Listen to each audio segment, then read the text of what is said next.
In a few hours, the city of Thornton will swear in a new chief of police. 9 News Investigates has learned police recently answered a call at his home when his gun was fired.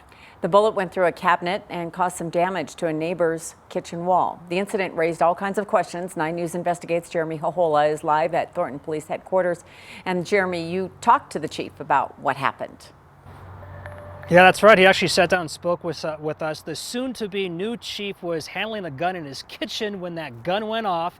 The Thornton Police Department said in a statement that they found no criminal act with their new boss. However, their new boss sat down with us and admitted he was negligent. For more than 30 years, James Baird has been in policing. Come Tuesday night, he'll be on his third chief of police job in Thornton. But it's a bit of an awkward start already. Do you think you should have been charged? I don't think there was anything reckless that occurred. Nobody got hurt as a result of that. 9 News Investigates obtained a police report showing Thornton police responded to Baird's apartment in Thornton on May 14th after he called not 911, but his new agency to report an accidental discharge of his duty weapon.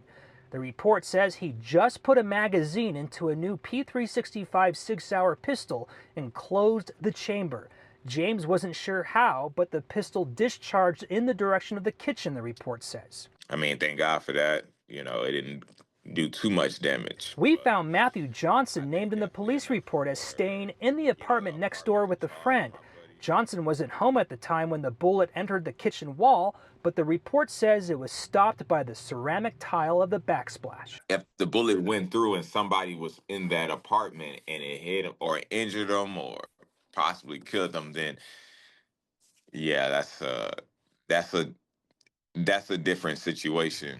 Thornton police showed up, including the interim chief. They investigated their new boss and initially characterized it as an accidental discharge. Anytime that there is a discharge of a firearm, it's very serious. Chet Epperson is a police expert with more than 40 years of policing who testifies in court on matters of police-involved shootings and police policy. He's concerned the case was initially framed as an accidental discharge, but still believes the new chief should undergo an internal review. Now it's up to the department to conduct an administrative review. What can we learn from this particular incident? Is there any training, tactics? The soon-to-be chief admitted to us he was actually negligent. And unfortunately, I was on the phone at the time. I was multitasking and my attention was in two different places. And at some point, I shot a round off in the apartment. Was your finger on the trigger? That's the only way a gun can go off, so I assume so, but I don't remember that happening. So this was framed as an accidental discharge. Would you still characterize it that way? I think there was negligence involved for sure. But you know, I never should have been trying to do both of those things at the same time. You know. The new chief says he still has his new gun. In the meantime, we asked if he would undergo any sort of administrative review. He says he didn't know because he wasn't an employee at the time, but he did say he would expect his officers to undergo such a review, and he said he would likely go through some renewed training. Live in Thornton, Jeremy Hohola, 9 News.